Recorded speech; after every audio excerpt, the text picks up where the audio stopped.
Good evening. The time is 6:30. Date is March 8th. I'd like to call this regularly scheduled Planning and Zoning Commission meeting to order. May I have a roll call, please? Snyder. Here. McCall. Here. Garrett. Here. James. Here. Chase. Here. Thank you. 5 members present. We have a quorum. Next, item 3, minutes. Minutes, Planning and Zoning Commission meeting minutes for February 8th, 2022, regular meeting, and February 22nd, 2022, special called meeting / joint meeting with City Council. May I have a motion, please? Mr. Chair, Yes. make a motion to approve the minutes. Second. Thank you. It's been moved by Commissioner Chase, seconded by Commissioner James. Any discussion on the motion? All those in favor say aye. Aye. All opposed? Motion passes. Next, item 4, citizen comments. At this time, any members of any citizens that would like to speak may come up now. We ask that you limit your time to 3 minutes, and the floor is yours. Okay, seeing none, I will go ahead and close citizen comments. Citizen comments is now closed. Item number 5, executive session. 5A. Executive session pursuant to Texas Local Government Code, Section 551-0.071, consultation with attorney regarding procedural matters related to consider a request to renovate an approximately 3,200 square foot Conoco convenience store with associated fuel canopy and dumpster enclosure for property located at 1203 North Old Highway 81 within the I-35 Overlay District, Conoco Conditional Use Permit, CUP 22-0050. Consider a request by Stephen Buffum, PE of Constello, Inc., to rezone approximately 201.4 acres of land from Agriculture A to Single Family Residential 1 R11 for property located at 1899 Six Creeks Boulevard in Hays County, Texas. Blanco River Ranch Properties LP-Z-22-0097. And consider a request by Jeffrey Howard of McLean and Howard, LLP, to rezone approximately 259 acres of land from Agriculture A to Planned Unit Development PUD for property located at 5260 Hillside Terrace in Hays County, Texas. Hillside Terrace zoning Z-21-0090. The time is 6:32. We will be going to executive session now.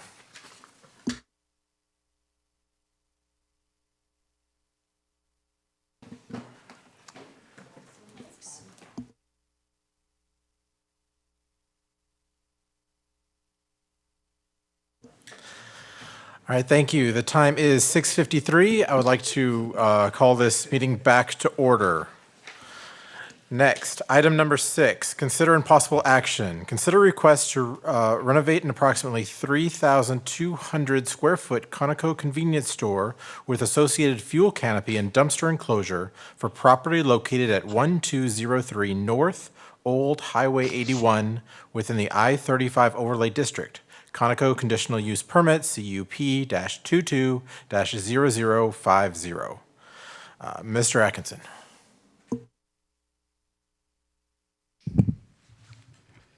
Just a moment here. Let me throw this up on the screen.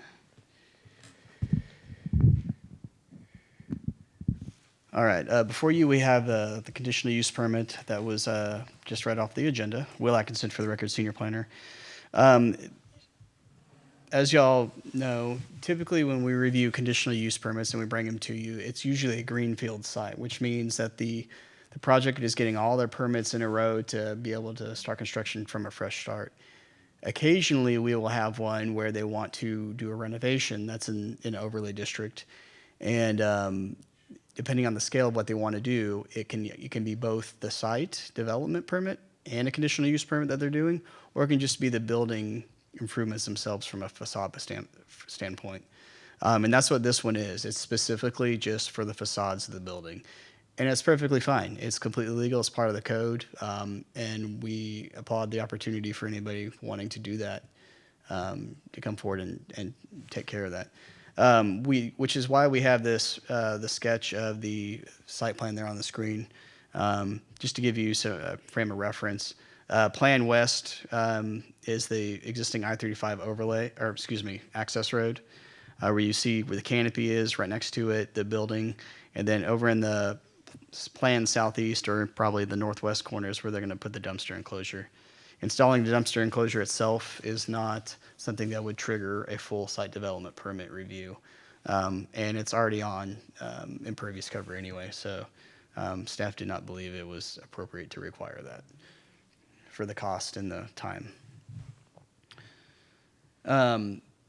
Right here is the face of the convenience store. If you are north of it facing south, looking south along I-35, in the staff report, you saw a picture of what the Conoco looks like. Y'all have probably seen it coming down I-35. This is, without question, a vast improvement from a facade standpoint, and staff has no issues with it. I will say, just as a side comment, most of their masonry is stucco, but it's okay from an intent. They meet the intent, if not the code requirement, because what they are wanting to do is the end result will make it look like there's multiple types of masonry on it, and staff is absolutely fine with that idea. Here is the east facade. So if you're standing at I-35 looking in, that's what you'll see right there. If you are this one is the rear facade. If you're looking at the rear facade. If you're standing in the flea market lot looking east, that's what you'll see right there. And then if you're facing on the south side of the building looking north, you'll see that right there on the bottom part. And then this is what they're wanting to do for the fuel canopy. It matches the proposed facade improvements of the convenience store, which is good. Perfectly fine, no problems there.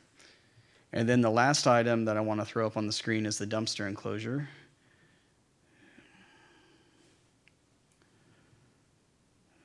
Where to go?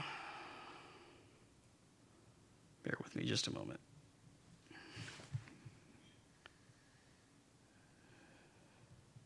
There it is.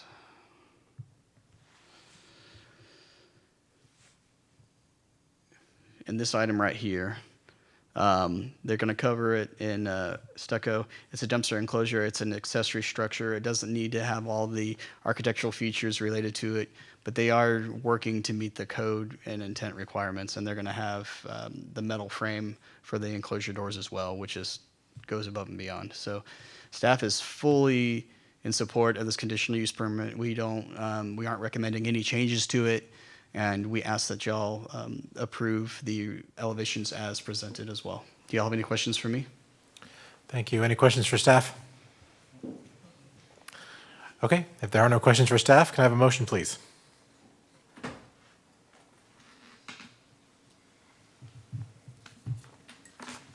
Mr. Chair, I make a motion that we approve item 7A as written. Thank you. May I have a second? I'll second. Okay, it's been moved by Commissioner Snydow, seconded by Vice Chair McCall.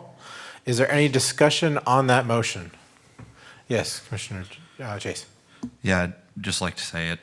I drive by it every day. I live in the community behind it, and this is going to greatly improve that area. So I'm glad they're coming forward with that effort.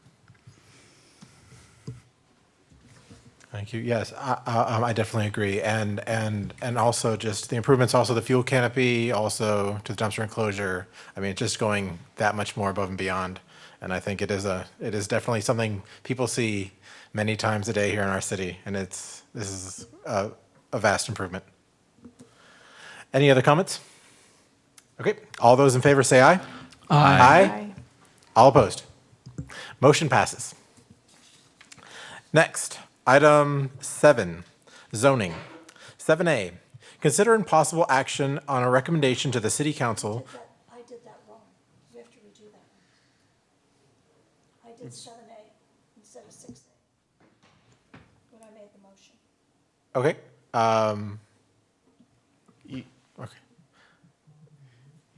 You can vote again. Go for it. Yeah, let me rescind that motion, and I make a motion that we approve item 6A as written. Sorry. I'll second. Thank you. It's been moved to approve item 6A by Commissioner Sydow, seconded by Vice Chair McCall. Any discussion on the motion? All those in favor say aye. Aye. Aye. All opposed? Motion passes. Next, item 7, zoning. 7A, consider possible action on a recommendation to the City Council regarding a request by Stephen Buffum, P.E. of Costello, Inc., to rezone approximately 201.4 acres of land from agriculture A to single-family residential 1, R11, for property located at 1899 Six Creeks Boulevard in Hayes County, Texas, Blanco River Ranch Properties, LP-Z-22-0097. There is a public hearing on this item. If anyone would like to speak on this item, you may come up now.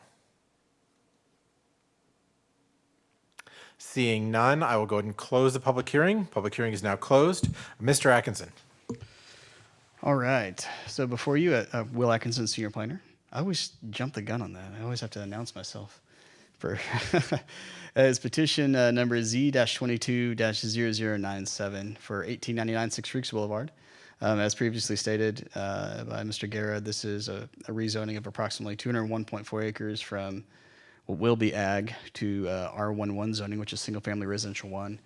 It's our largest standard subdivision zoning that we have from a lot size perspective. Right here is the vicinity map. I'll blow it up a little bit there. If y'all are familiar with the Six Creeks area, phase 1 is what's being built in between here and the hash marked, and the hash mark is the 201 acres. It's higher end homes, and the eventual plan is it's going to loop around on itself and then cut across the FM 150 bypass eventually as well.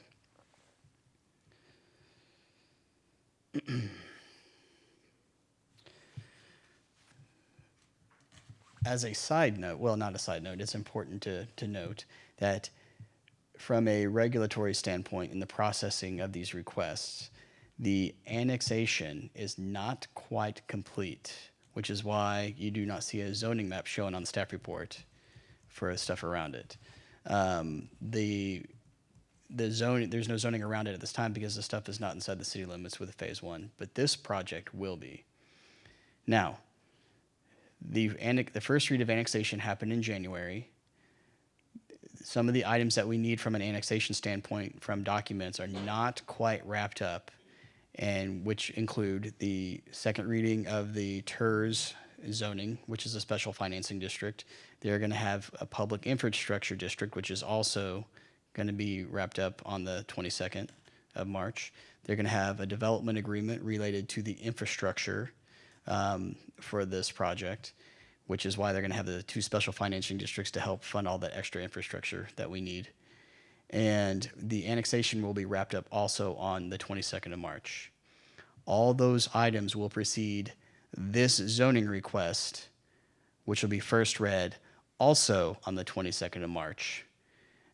So when y'all make your motion, it's going to be staff's recommendation to approve the zoning request conditionally upon final approval of annexation. We want to make sure that it's all done in the proper order. It's just a couple nitpicky things on all the documents that we need internally that we're going to get on the agenda also at the end of the month. It's perfectly fine. We did talk with legal about it. It is a proper way forward. Just our time frames got a little bit flaky at the very end. So the R11 is per the zoning district is a single family residential district that has a minimum of 1,600 square feet of living area and a minimum lot size of 8,190 square feet with 80-foot wide lots. The comp plan does allow this as a consideration. It's not necessarily recommended, but we can consider it by all means with a comp plan. And staff does not have a problem with it, considering they're going to have wastewater, they're going to have water to the site. So that increasing the density from what normally would otherwise be either ag, which is an acre-sized lot, or urban estate, which is UE, which is half acre, it makes sense from a zoning perspective on our end for what the request is. It is in the sensitive sustainable land use district, which means they need to be very careful about how they develop the site. The project will be considered residential cluster zoning, or the subdivision, excuse me, which means the houses will be clustered to help better preserve green space and open space. This area is at the very beginning of the hill country, and there's actually a lot of canyon lane ravines throughout this property as an overall project. So they will be preserving those for both green space and also for amenities for the residents and for the public as well, from trail systems and what have you. From a subdivision improvement standpoint as well, this is over the Edwards Aquifer. So they have to not only have water detention ponds, but they have to have water quality ponds along with that to make sure that any stormwater has an appropriate amount of time to filter through their detention system and also get back down into the aquifer with minimal pollution. It's very important. And TCEQ at the state's going to make them do it. So as stuff happens and develops along this portion of the city of Kyle, pretty much all development's going to have to do that.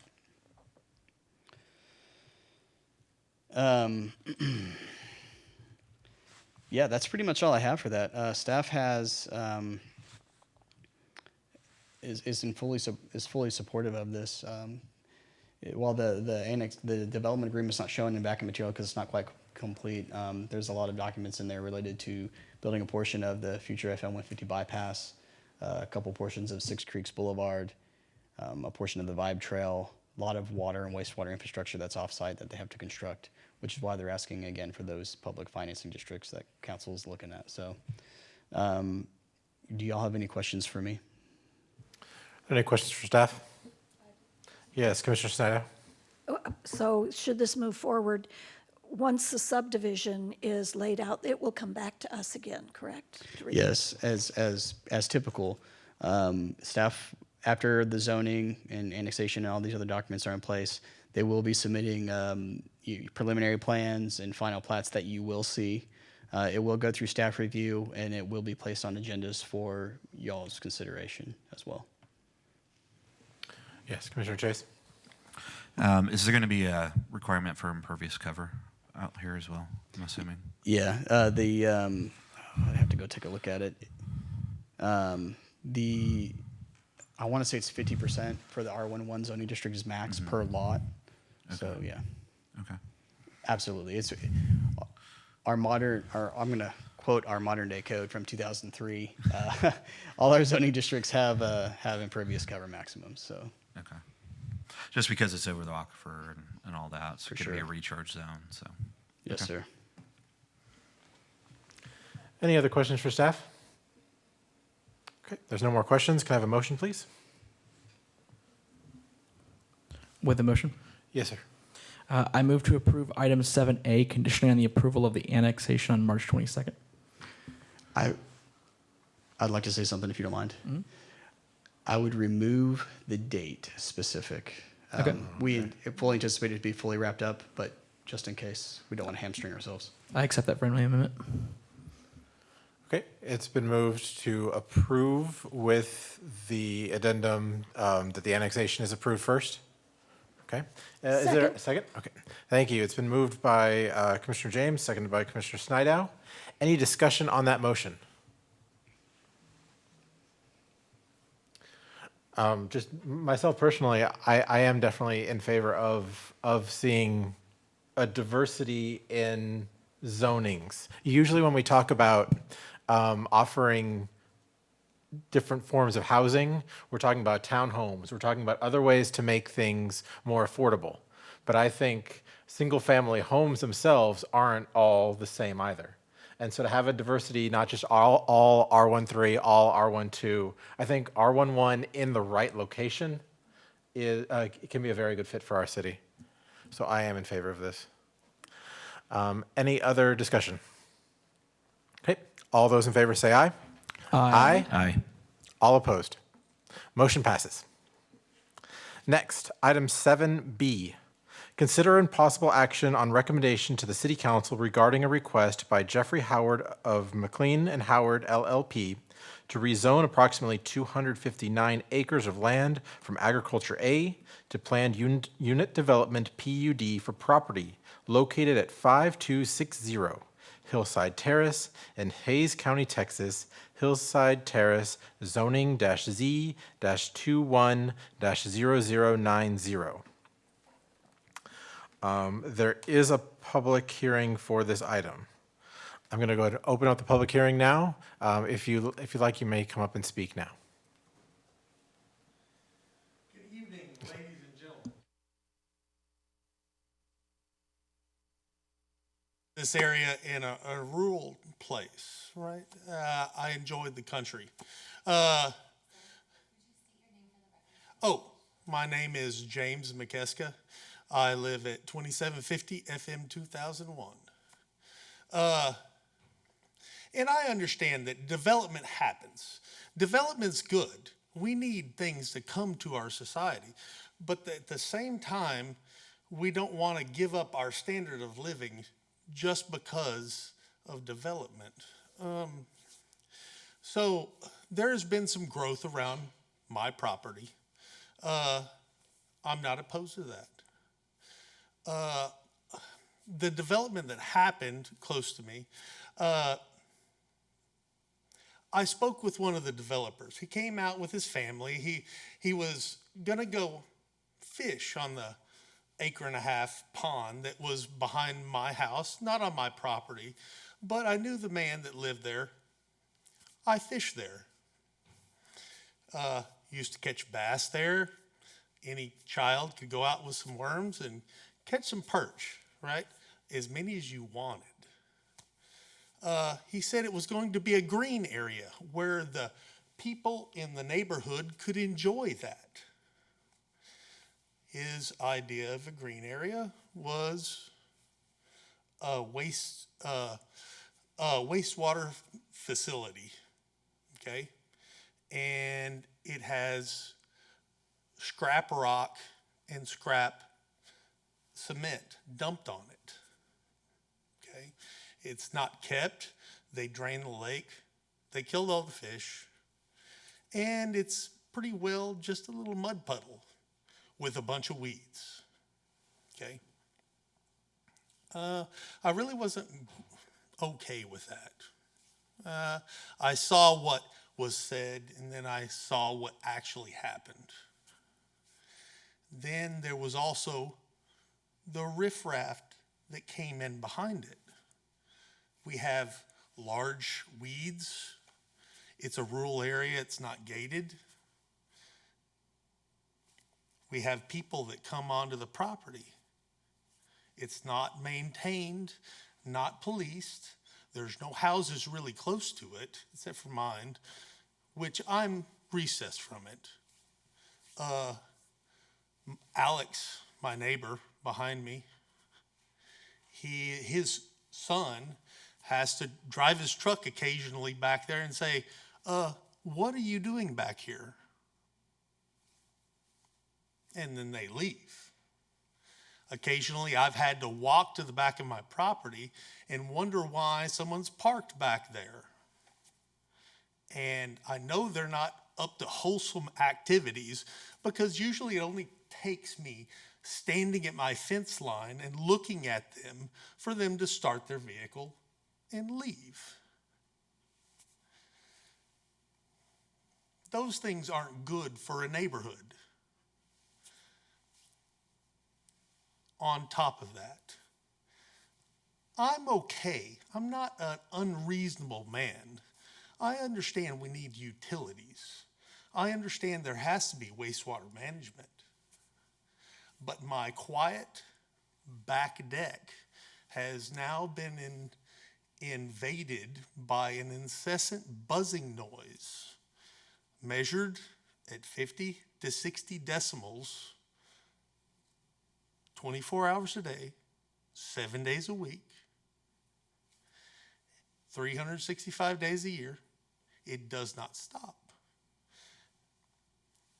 It's not really loud. It doesn't bother me. But it's an irritant. Then I talked to another neighbor behind me. Developer is wanting to buy his property to expand the wastewater facility. Well, okay. Like I said, that's fine. I know we need utilities. I know we need to take care of our wastewater. But am I going to have 1, 2, 3 more? What's the decimal rating? What is the noise that I'm going to have to put up with on my once quiet back deck in this facility that they want to put there? Like I said, I'm okay, but can we put some standards in place of, I don't know what the plans for the development are, but I know what I've heard from people around me. Am I going to have to put up with more noise? What's the standards? I understand 50 to 60 decibels is within the standards, but if they put 2, 3, 4 more, is it going to exceed that? Are we going to have adequate mufflers, adequate area around it, something to deaden the noise? Things like that are important to me as a homeowner in the area. I want to have good communities. I don't want to have junk piles. I don't want to have scrap cement out there. You know, if it's going to be a green area, then make it a green area. They maintain a small portion just around the facility. But the rest of it is basically tall weeds where people can pull off the road and do things, whatever they do in their cars. I am irritated by the structure that has been placed behind me. But like I said, I am not an unreasonable man. I just want to make sure that if we're going to have a green area, that we have a green area. So he said specifically, a place that the neighborhood could enjoy. Now, I would tell you that I do have some neighbors that walk by and they walk their dogs back there. But in the most part, it's an unusable area that is placed behind my property where people come to do questionable things. I've had to erect a fence behind my property because I've had a couple of people wander onto my property. Oh, is this your property? Oh, yes, it is. I've had to, now that's normal, right? We have to build fences to keep people out of our properties. I understand that. But at the same time, I would like to see wholesome neighborhoods put in, things to be controlled, noise levels to be controlled, instead of just drowning out and making a junk heap. I would ask y'all to think about these things whenever you think about rezoning this. I'm not opposed to having houses around me. I like neighborhoods. Everybody likes neighborhoods. We know our community is growing. We need housing for people. We have businesses everywhere that need employees. We need these things. But we also need to think about how we need these. I appreciate your time. Thank you. Does anyone else? You may come up now. Okay, seeing none, I'm going to go ahead and leave the public hearing open. And I'm going to make a motion to,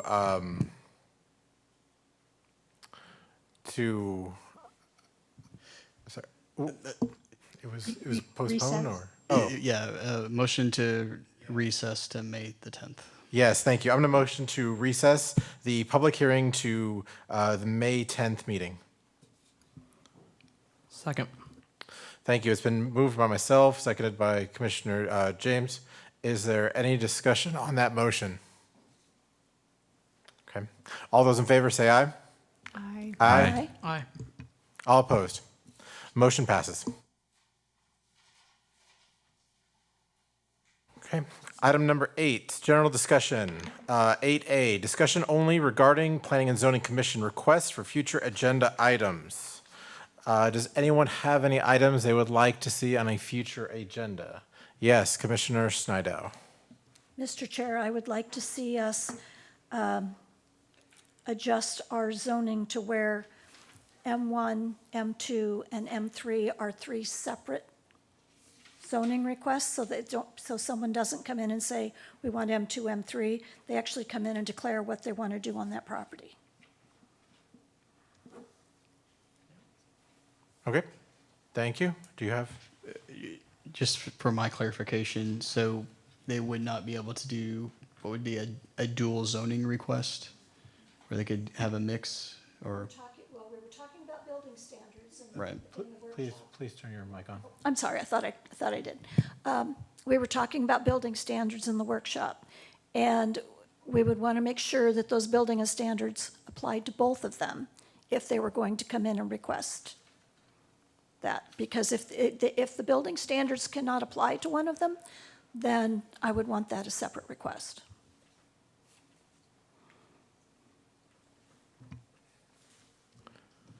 thank you. Okay. Thank you. Any other? Yes, Vice Chair McLean. I just have sort of general question about follow-up from our discussion with City Council on where we're going in terms of like what our next steps are with the downtown plan as well as the comprehensive plan.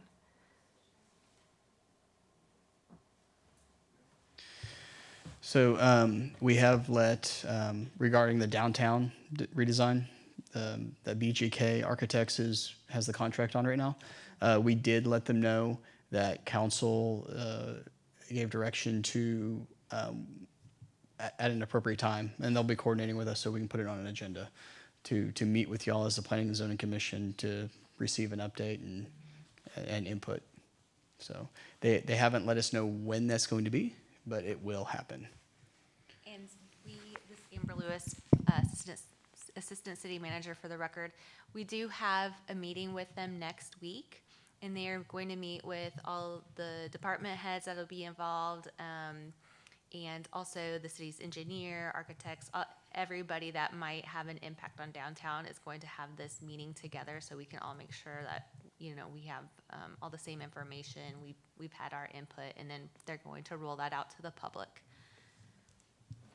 Will someone from the P&Z be invited to that meeting? Not at this meeting, but you will be invited. We will have a special meeting for planning and zoning.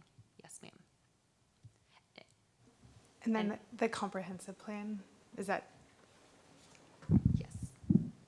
Yeah, so the RFQ is due on Thursday at 2 Okay. o'clock. So applicants, potential applicants for that have until 2 o'clock on Thursday to get it in. So it is moving forward. Okay. So Are there any other items we would like to see on future agenda? I'm sorry, I have one more. Yes, ma'am. Okay. Bathrooms in downtown by the park. I think we discussed that very briefly. Like public restrooms for people using the park. I would like to see that discussed further.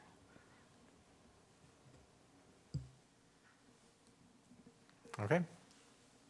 Good. Any other items? All right. Item number 9, staff report. 9A, staff report by William Atkinson, city senior planner. the biggest thing I was going to say was the comp plan RFQ is due on Thursday by 2 o'clock. That's primarily it. I think we were considering at one point having a workshop at the end of April as well, if memory serves correctly. There was discussion about that, so we can look at items appropriately for that. Council did pass a new P&Z commissioner policy, or boards and commission policy, excuse me. That is moving forward. We have one applicant that we know of specifically, but that's where we are at this time. It is something that moving forward is actually going to be 100% controlled by council, how they interview it, how they interview people, how they assign. But if we find out there's more people signing up, we will also let you all know too.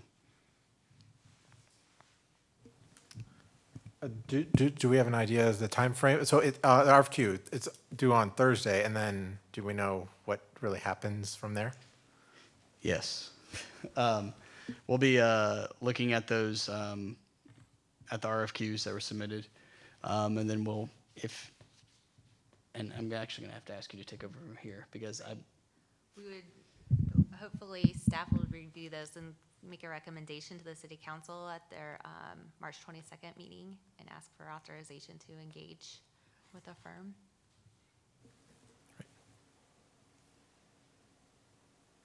Any other questions? Yes. Go ahead, you. Okay. I guess one thing I wanted to ask, because we're talking about all this like remodel of downtown and the comp plan, we can do all that and like make all these nice standards and everything, but there's still that building that's kind of like, Papa Jack's. Do we have any update on what's going on with that building and what we can kind of expect? right now it's pretty early in that process with them. We're engaged in conversations with the yeah. owners. That's a good way to put it. Yeah. So we're not twiddling our thumbs, but so we're beginning talks with them. So. Thank you. Commissioner Seta? And just generally, as you're looking at subdivisions before they come to us, so for awareness, I'm a big fan of rear-loaded houses because I think front porches have shown to be the eyes on the street and to improve street safety. And so they're great. I love them. And I'm a fan of density. I've said that before. But I'm seeing subdivisions come in with parking on one side of the street, narrow streets, and the most minuscule driveways I have ever seen in my life. And, you know, I'm for density. I think we can do better than this for people living in these homes. The issue becomes people are excited. They might be getting their first home. It may be this kind of a boom environment where it's all they can get, and they just, oh my God, we got accepted. We have to go grab a house. And so they get this house, and they're excited, and they have children, but then those children grow up, and they become teenagers, and they need a car. And all of a sudden, you don't have room for the third car because, well, we don't have a driveway or a street. And so people have to sell their homes. We want homes in Kyle long-term that people can live in, raise their children, and maybe stay. Not that, oh, we have to move on because the house isn't, you know, we can't park here anymore. So just keep that in mind. I think that's an important thing long-term for Kyle, that homes be livable. We're on the same page. There's one or two projects that I won't be naming on the dais, but that has caused us to make sure that we're adequately reviewing stuff, and where we can, we will do that. And if we need to change codes to adequately reflect that as well. You will have our support. No, we fully hear you. And as projects come forward, we make sure that developers are fully aware of that as well. We do have parking ratios in our codes. We also, for the most part, we have minimum stall depth and width that they have to build. And then, you know, for example, if the parking ratio is, if it comes out that they have to have 2.5 parking spaces, well, by default, really, they have to have 3. Right. So, because you can't really have half a parking space with our minimum depth and width. So we make sure they're very aware of that, and so that way if they aren't already planning for that, they do adjust their plans. Okay, thank you. Next, item number 10, adjournment. May I have a motion, please? Mr. Chair, Yes. make a motion to adjourn. Thank you. It's been moved by Mr. James. I'll second. Chase. It's and seconded by Vice Chair McCall. All those in favor say aye. Aye. Aye. All opposed. Motion passes. We are adjourned.